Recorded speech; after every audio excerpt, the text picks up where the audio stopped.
నమస్తే, welcome to ఈహార్ TV. YCP అధినేత ఇంటి ముందు దాకా అరెస్టు వ్యవహారం వచ్చిందా అంటే జరుగుతున్న ప్రచారం చూస్తే అదే అనిపిస్తోంది. వైఎస్ జగన్ అరెస్ట్ తప్పదు అని గత కొంతకాలంగా జరుగుతున్న ప్రచారం ఇప్పుడు నిజమయ్యే సూచనలు కనిపిస్తున్నాయి అంటున్నారు. జగన్ విషయానికొస్తే ఏపీలో జగన్ ప్రభుత్వ హయాంలో లిక్కర్ స్కామ్ జరిగింది అని పేర్కొంటూ గత కొంతకాలంగా పోలీసులు విచారిస్తున్నారు. మొదట సిఐడి ఈ కేసును డీల్ చేస్తూ వచ్చింది. ఇక ఆ మీదట సిట్ ను రంగంలోకి దింపారు. సిట్ వరుసబెట్టి అనేక మంది నాయకులను విచారిస్తూ అరెస్టు చేస్తోంది. ఇక ఈ కేసులో జగన్ ప్రస్తావన ఎందుకు అంటే ఆయనకు అత్యంత సన్నిహితుడుగా ఉన్న రాజ్ కసిరెడ్డిని చాలా కాలం క్రితమే అరెస్టు చేశారు. దాంతో జగన్ చుట్టూనే ఈ కేసు తిరుగుతోంది అని అంతా ప్రచారం చేశారు. ఇక తాజాగా చూస్తే వైసీపీ హయాంలో పనిచేసిన ధనుంజయ రెడ్డి, కృష్ణమోహన్ రెడ్డిలను విచారించి మరీ అరెస్టు చేయడంతో ఈ కేసు ఏకంగా జగన్ వరకు వచ్చేసినట్లే అని ప్రచారం చేస్తున్నారు. ఇక జగన్ విషయం తీసుకుంటే ఆయన మీద గతంలో సిబిఐ కేసులు నమోదు చేసింది.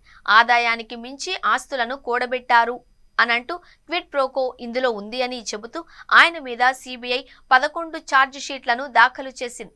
ఆ కేసు ఇంకా విచారణ దశలోనే ఉంది. అయితే ఇప్పుడు జగన్ మీద కొత్తగా లిక్కర్ కేసును తీసుకుని వస్తున్నారు అని వైసీపీ నేతలు అంటున్నారు. జగన్ను రాజకీయంగా బదనాం చేయడానికే ఈ కేసు అని వారి అభిప్రాయం. తాము కేసులకు భయపడేది లేదు అని మాజీ మంత్రులు పేర్ని నాని, అంబటి రాంబాబు వంటి వారు చెబుతున్నారు. మరోవైపు చూస్తే వైసీపీ అధినేత జగన్ సైతం జరుగుతున్న పరిణామాలను జాగ్రత్తగా పరిశీలిస్తున్నారు. ఈ కేసులో వరుస అరెస్టులతో ఆయన సైతం రానున్న పరిణామాలను గమనిస్తున్నారు అని తెలుస్తోంది. వీటి సంగతి పక్కన పెడితే జగన్ అరెస్టుకు ముహూర్తం ఖరారు అయింది అన్న వార్తలే ఇప్పుడు ఏపీ రాజకీయాలలో కాకపుట్టిస్తున్నాయి. ఈ నెల 27, 28, 29 తేదీలలో కడప జిల్లా కమలాపురంలో టీడీపీ మహానాడు ఉంది. ఆ మహానాడుకు ముందే జగన్ను అరెస్టు చేస్తే క్యాడర్లో ఫుల్ జోష్ వస్తుంది అంటున్నారు.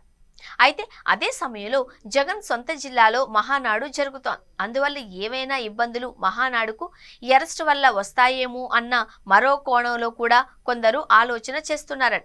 ఇలా జగన్ అరెస్ట్ మహానాడు ముందా తరువాత అన్న చర్చ కూడా సాగుతోందట. అయితే జగన్ అరెస్ట్ ఖచ్చితంగా ఇదే నెలలో ఉంటుంది అని స్పష్టంగా చెబుతున్న వారు ఉన్నారు. ఇంకోవైపు చూస్తే జగన్ అరెస్టును బెంగళూరులోనే చేయాలి అని, అలా ఆయనను అక్కడ నుండే విజయవాడ తీసుకొని రావాలి అని ఆలోచిస్తున్నారు అని ప్రచారం సాగుతోంది.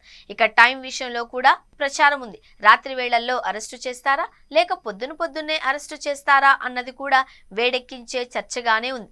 ఇక డేట్, టైం, ప్లేస్ అని ఫిక్స్ చేసుకుని అరెస్టును రంగం సిద్ధం చేస్తున్నారు అంటున్నారు.